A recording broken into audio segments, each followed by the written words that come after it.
Selamat pagi dan selamat siang untuk kita semua. Kita ada di pertemuan ke-7 pada hari ini. Kita akan membahas terkait nabi-nabi yang ada di selatan setelah kemarin kita membahas nabi-nabi yang ada di utara. Nah, perhatikan bagan domain sosiohistorik ya. Kalau kemarin kita melihat yang ada di kolom berwarna kuning untuk kerajaan Israel Utara, sekarang kita akan melihat kolom di sebelahnya yang berwarna hijau separuh itu ya. Dari 931 sampai 586.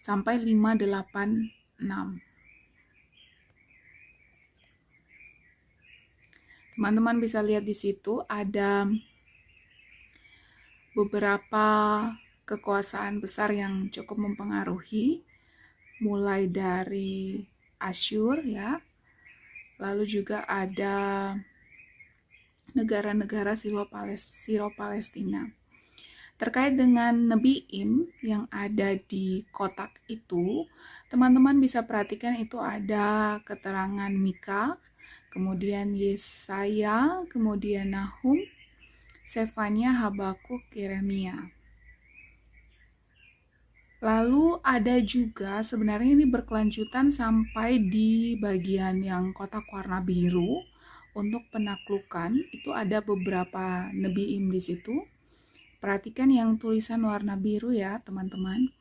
Yesaya, ada Yehezkiel, ada Yeremia, lalu ada Hagai, Sakaria, Yoel, Maleakim, Obadja, sampai ke nanti ke bagian bawah itu ya, Nebi'im. Nah, kita akan berfokus ke yang kotak warna hijau. Perhatikan baik-baik di situ ya, teman-teman. Kita melihat dulu kembali bagaimana kerajaan itu bisa ada utara dan selatan. Tetap kita akan berfokus di situ ya, dari mereka sebagai United Kingdom, kemudian terpecah di masa Salomo, tepatnya di masa setelah Salomo ya, pada waktu Rehabeam, menjadi dua, Northern Kingdom dan Southern Kingdom, di mana di kerajaan Israel Utara itu ada beberapa dinasti. Antara lain yang besar itu ada Yerobeam, Baesa, Omri, dan Yehu. Sementara yang di Israel Selatan masih dengan satu dinasti dari banyak raja itu ya, yang berpijak pada dinasti Daud. Ada beberapa raja yang cukup besar, dalam artian di bawah pemerintahan mereka ada catatan sejarah yang sedikit lebih panjang terkait dengan Israel yang di selatan ini. Antara lain ada Ahaz, Hizkia, Manasye, Yosia, Yoyakim, dan Sedekia.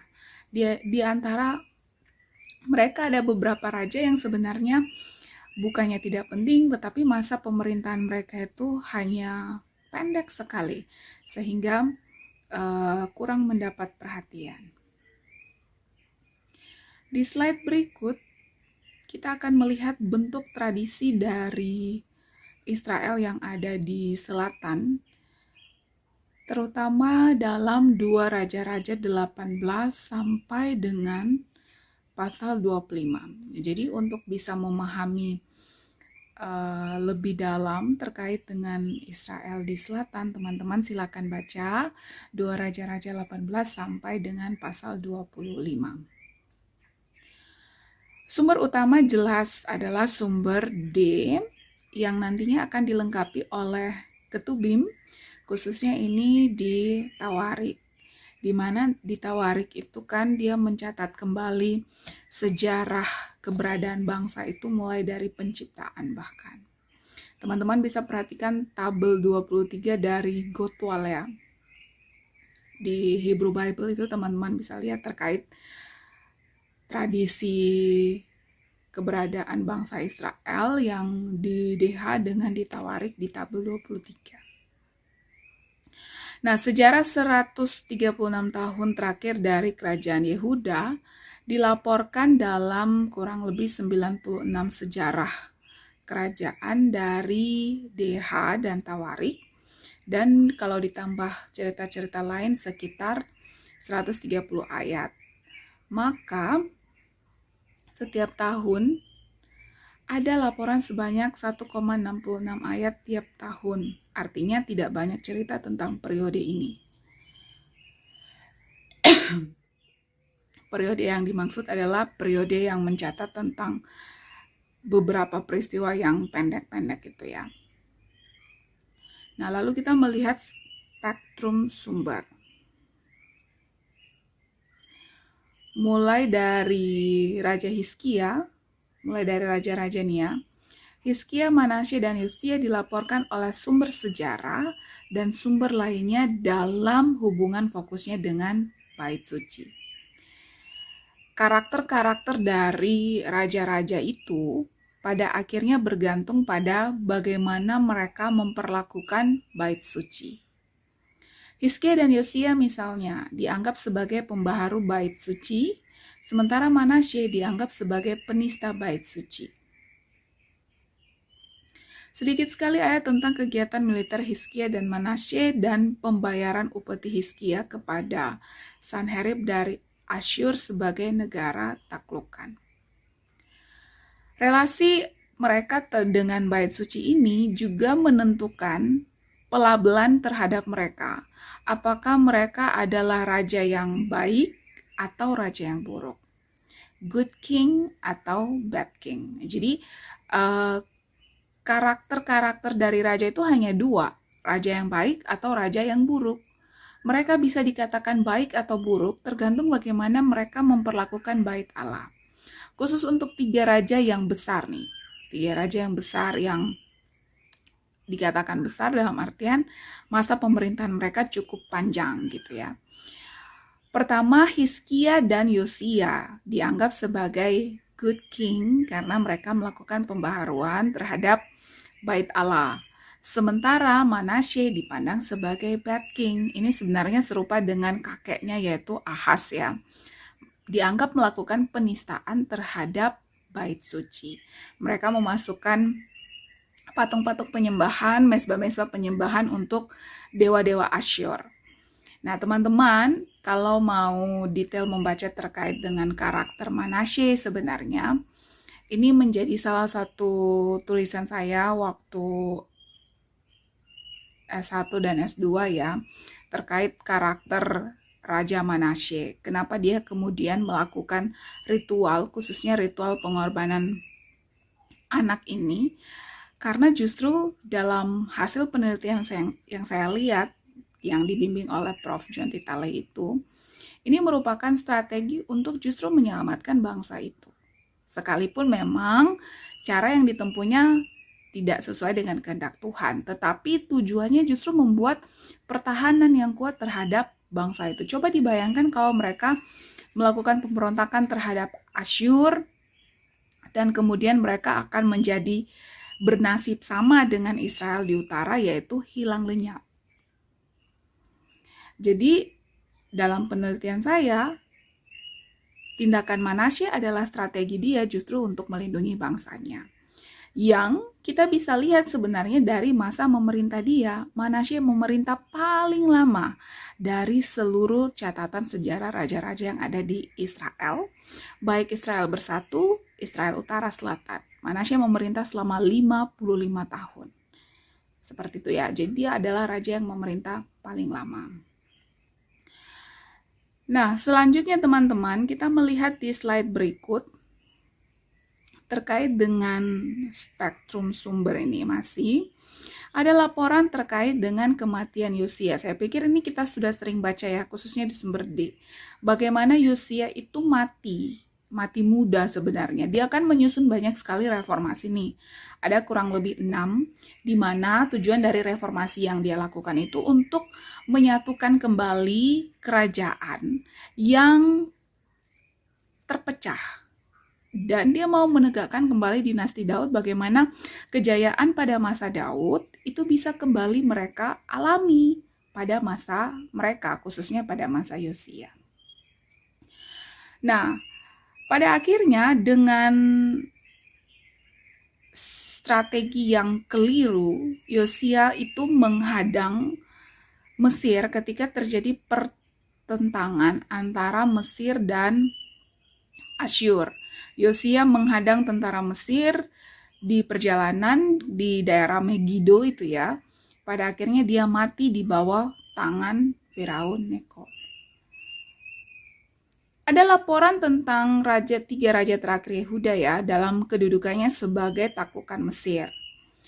Dan Babilonia memuncak dengan pemberontakan Yoyakin dan Sedekia yang berakhir dengan kehancuran Yehuda oleh Babilonia baru. Nah, spektrum sumber ini yang berdasarkan dua raja-raja 18 sampai 25 di depan yang saya jelaskan tadi ya. Juga ada cerita tentang para nabi, teman-teman, yang pada dasarnya juga ada di Nebiim. Jadi nabi-nabi yang muncul di sumber D itu juga adalah nabi-nabi yang kemudian punya kitab. Jadi seperti misalnya Yesaya, lalu kemudian Yeremia, mereka kan nabi-nabi yang punya kitab.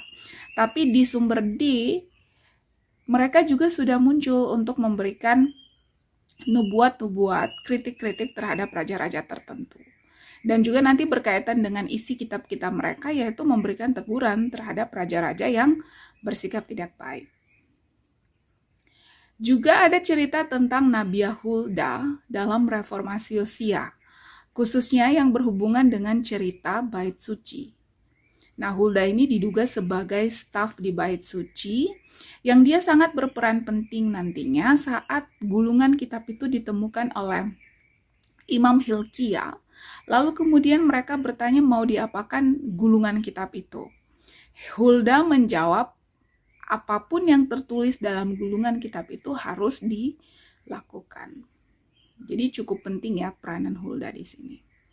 Nah, beberapa kategori masih terkait spektrum sumber ini memberi bukti penjelasan yang lebih menyeluruh tentang sejarah Yehuda pada periode ini dari kedua kerajaan yang terpecah itu. Lalu pemerintahan Manasye yang memiliki sebenarnya Manasye ini kan raja yang memerintah cukup lama, bahkan paling lama, tetapi informasi tentang dia hanya sedikit ya. Kecuali hal-hal yang buruk saja yang ditampilkan oleh DH. Bisa kita bayangkan spektrum sumber yang menjadi inti dari pembahasan DH adalah untuk menyajikan sesuatu yang baik tentang siapa yang penting, siapa yang utama bagi DH. Supaya tampil yang terbaik, harus ada yang terburuk. Kita membandingkan dua hal saja antara Yosia dan Manasye. Yang paling lama memerintah itu Manasye dengan strategi dia yang bisa dikatakan buruk juga sebenarnya, dibandingkan dengan Yosia yang sebenarnya reformasinya tidak berhasil. Tetapi sepanjang yang kita tahu, Yosia itu raja yang baik, raja yang melakukan pembaharuan dan segala macam. Jadi catatan Yosia yang sebenarnya lebih pendek dibuat menjadi lebih panjang dan lebih baik dibandingkan dengan catatan-catatan raja yang tidak penting bagi mereka. Seperti itu. Sehingga kita bisa menarik kesimpulan ada sesuatu yang ingin disampaikan lewat spektrum sumber ini tentang kepentingan siapa yang ada di balik itu semua. Untuk membahas terkait nabi-nabi yang ada di selatan, berarti kita juga harus memahami bagaimana kehidupan di selatan sendiri. Kita akan mulai dengan Raja Ahaz dan Hizkia ya, pada tahun 722 sampai 586. Pada masa ini kekuasaan Asyur masih sangat kuat, dan ketika mereka meminta bantuan Asyur untuk menghadapi Israel, serangan dari Damaskus ya, pada akhirnya Ahaz jatuh di bawah pengaruh Asyur. Nah, jadi sebenarnya titik mula ketika raja di Yehuda menjadi takluk di bawah Asyur itu dimulai dari masa Ahaz. Tetapi kemudian ketika Ahaz digantikan oleh Hizkia melakukan sebuah gerakan yang anti Asyur dan berusaha untuk melepaskan diri dari Asyur, meskipun sebenarnya usahanya tersebut tidak sepenuhnya berhasil. Dari data cerita yang ada, datanya ini tadi ya, 2 Raja-Raja 18 sampai 25. Ada pengaruh yang sangat besar dari Nabi Yesaya pada masa Hizkia ketika Asyur berkuasa, khususnya pada masa Sanherib, sehingga Sanherib tidak sepenuhnya berhasil menduduki Yerusalem. Jadi penting apa yang dinubuatkan oleh Yesaya. Teman-teman bisa cek itu ya, di 2 Raja-Raja pasal 18.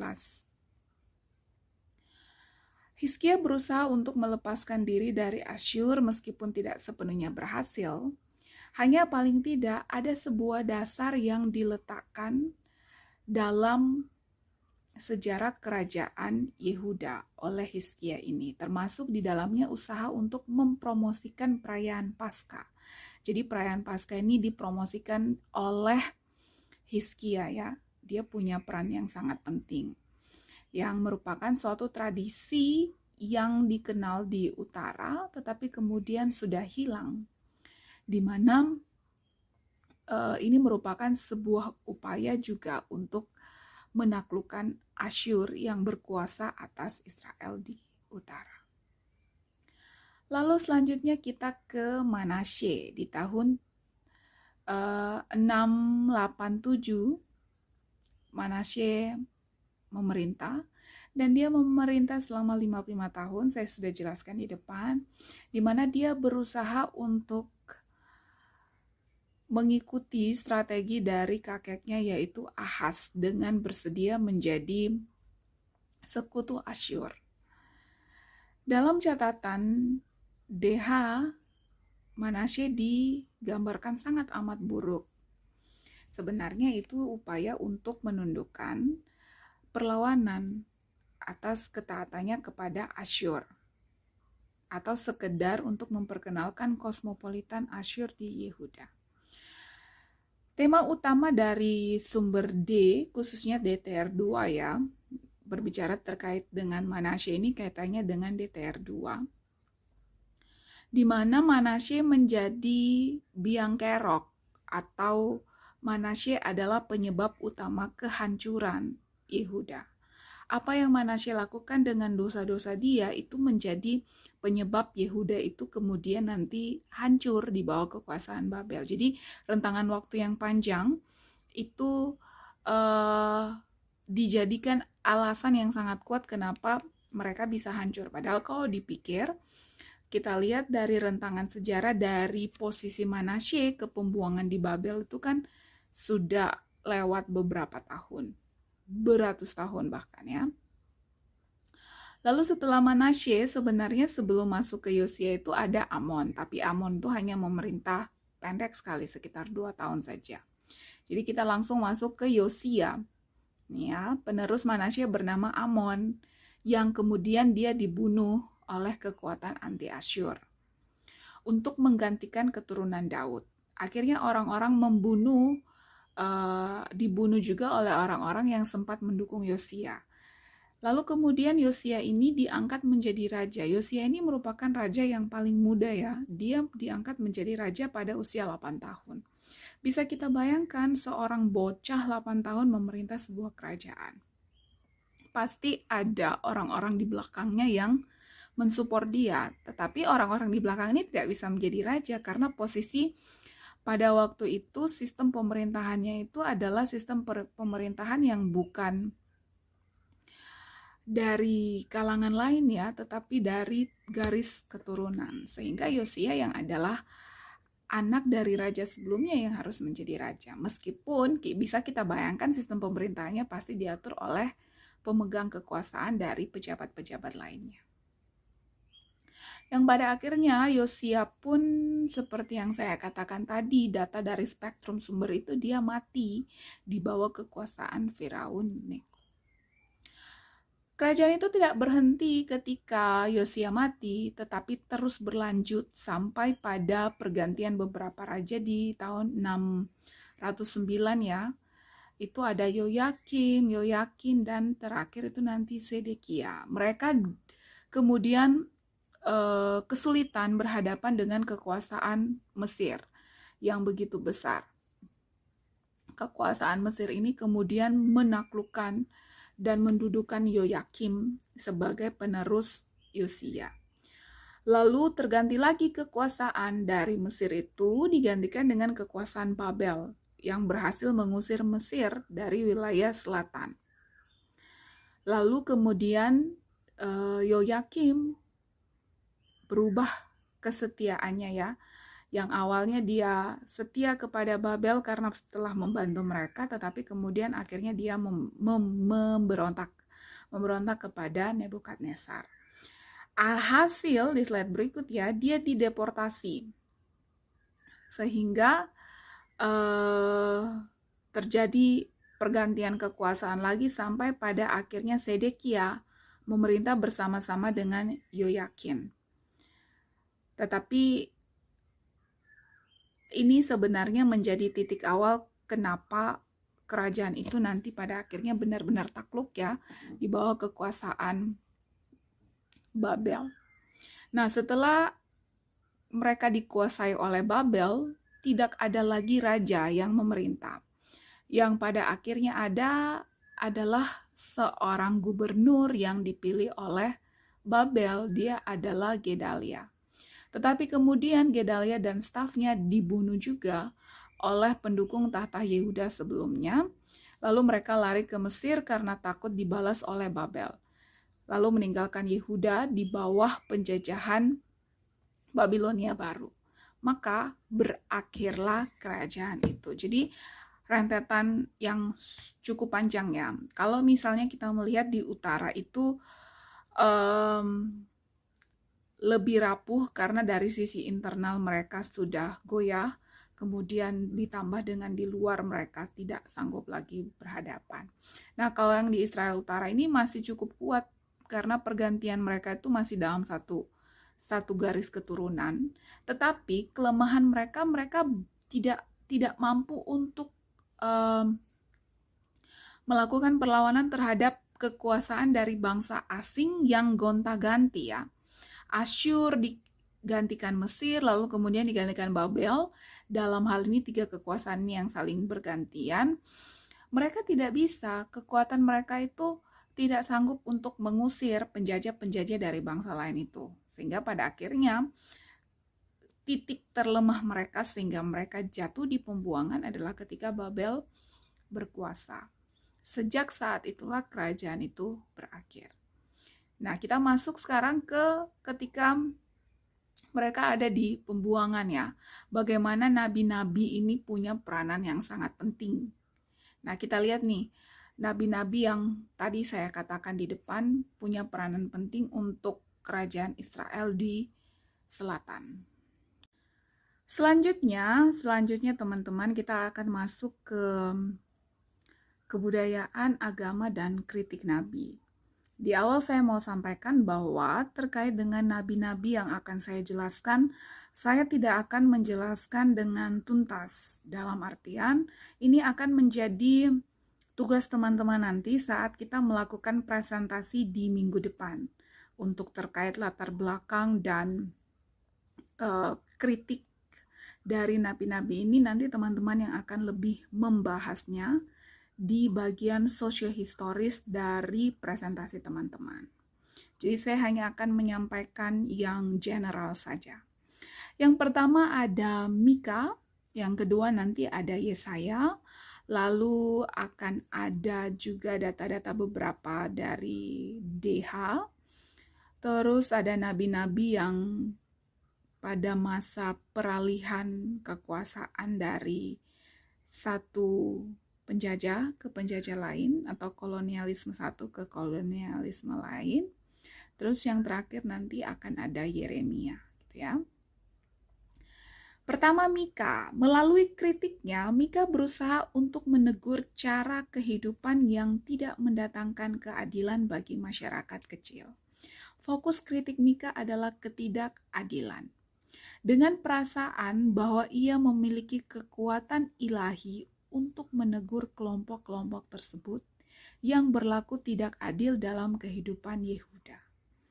Teman-teman jika memperhatikan teguran-teguran yang ada di kitab Mika, kita akan melihat bagaimana Mika menyoroti kemerosotan moral yang dimiliki oleh pemimpin-pemimpin bangsa itu menjadi alasan utama kenapa kemudian ketidakadilan itu semakin bertumbuh. Yang berkuasa semakin berkuasa, sementara yang tertindas semakin tertindas. Sehingga ini menjadi inti dari kritik Mika. Lalu yang kedua, terkait dengan Yesaya. Nah, nanti teman-teman saat presentasi Yesaya ini, Yesaya itu dia terbagi menjadi 3 ya. Di slide saya tidak cantumkan. Ada Proto Yesaya, Deutro Yesaya, dan Trito Yesaya. Teman-teman tolong ini disajikan dengan baik saat presentasi nanti. Teks teman-teman yang teman-teman peroleh itu kira-kira dari Yesaya yang mana? Proto, Deutro, atau Trito? Yesaya Yerusalem sesaman dengan Mika dan Hosea. Yesaya Yerusalem ini adalah Yesaya yang hadir pada masa sebelum pembuangan ya. Yesaya Yerusalem. Dia hadir sesaman dengan Mika dan Hosea, di mana Yesaya ini adalah nabi dari Yehuda yang bekerja di tahun 740 sampai sekitar 701. Jadi ini masa-masa masih berupa kerajaan Israel Selatan, belum di pembuangan. Ia menyaksikan kehancuran Israel Utara di tahun 722 oleh Asyur dan takluknya Yehuda atas kekuasaan yang sama, yaitu Asyur. Pertama atas kemajuan Yehuda di tahun 732, kemudian di luar kemajuan Yehuda tahun 701. Itu kayaknya ada salah ketik gitu ya teman-teman. Nah, kekuatan Yesaya adalah kritik atas kelas yang telah hidup dengan memberlakukan ketidakadilan atas rakyat kecil dan mengumpulkan harta hanya bagi diri mereka sendiri. Jadi sebenarnya sejalan dengan kritik yang dilakukan Mika. Fokusnya apa? Ketidakadilan. Studi literasi menunjukkan bahwa ucapan asli dari Yesaya Yerusalem ini kemungkinan besar terdapat di pasal 1 sampai 39 yang kemudian meluas dengan acak di pasal 40 sampai 66. Di Ulangan, di kitab Ulangan yang merupakan awal dari DH terdapat hubungan ya antara gagasan dari nabi-nabi tersebut untuk memperoleh tanah, menjaga tanah, dan memulihkan tanah. Dan di kitab-kitab DH, seperti yang teman-teman sudah baca di 2 pertemuan sebelumnya, peran dari nabi-nabi ini juga sama, bagaimana memberikan nasihat dan kritik kepada raja yang memerintah pada masa itu.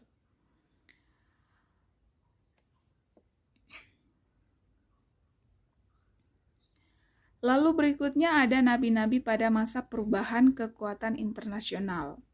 Selain kitab Yeremia, 3 nabi Parohan kedua abad ke-7 diketahui dalam buku-buku Sefanya, Nahum, dan Habakuk. Jadi ini beberapa nabi yang hidup atau bekerja pada masa peralihan kekuatan internasional itu ya. Ada Sefanya, Nahum, dan Habakuk.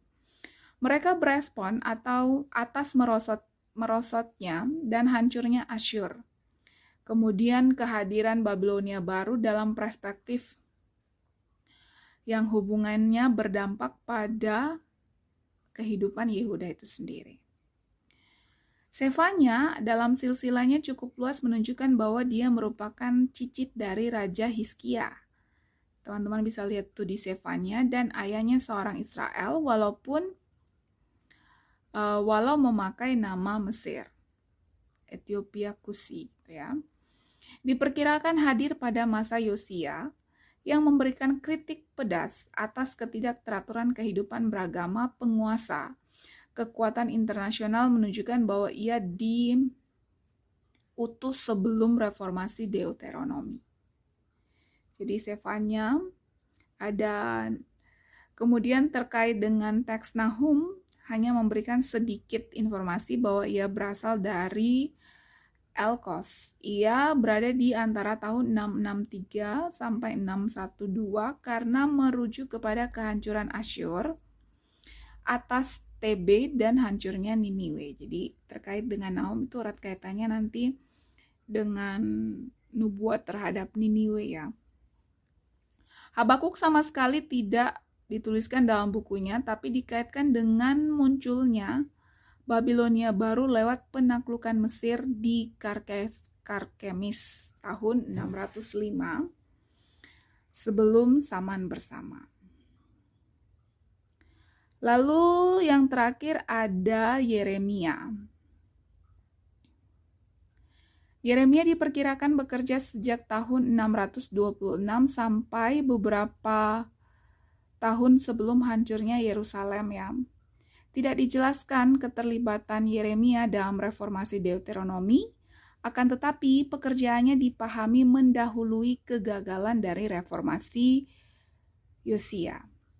Nah, kebudayaan, agama, dan kritik pada masa reformasi Yosia itu sempat memberi harapan munculnya kerajaan Daud yang baru, mengisi kekosongan akibat lemahnya Asyur. Tapi ternyata itu belum berhasil. Karena ada titik di mana Asyur terlihat lemah, ya. Mereka mencoba untuk melakukan penyerangan terhadap Asyur, tetapi kemudian didahului oleh Mesir, dihadang oleh Yosia, tapi akhirnya ternyata Yosia justru mati di bawah Asyur.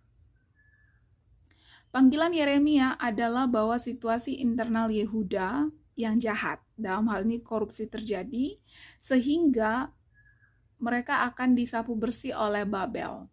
Kecuali ketika para pemimpin-pemimpin itu mau bertobat dan menghadirkan keadilan sosial. Jadi fokus kritik dari nabi-nabi yang ada di selatan tentang keadilan sosial. Kemungkinan besar juga dikarenakan dinasti yang satu dari generasi ke generasi lain, mereka berfokus pada kesejahteraan kerajaan, kesejahteraan kelompok mereka, sehingga abai dengan kondisi masyarakat yang di bawah mereka. Sehingga ini menjadi kritik para nabi pada waktu itu. Reformasi yang dilakukan oleh Yosia pada akhirnya tidak berhasil karena kecerobohan dia sendiri. Yang pada akhirnya kerajaan itu pada akhirnya berganti dari satu raja ke raja lain dengan tanpa kekuatan, ya. Meskipun memang mereka masih dalam satu garis keturunan, tetapi persiapan mereka untuk menghadapi serangan-serangan dari luar itu tidak kuat, yang pada akhirnya mereka benar-benar jatuh di bawah kekuasaan Babel pada akhirnya. Nah, ini beberapa nabi yang bekerja di selatan. Nanti kita akan melihat juga bagaimana nabi-nabi yang bekerja pada masa pembuangan dan juga pada masa pemulangan. Ada beberapa nabi yang sangat berperan penting, ya, bagaimana kehidupan mereka pada masa di pembuangan dan juga ketika mereka akan kembali pada masa kekuasaan Persia untuk membangun kembali kehidupan mereka. Untuk hari ini itu saja. Mungkin beberapa memang tidak saya sampaikan dengan detail, ya, terkait dengan kehidupan dan latar belakang para nabi.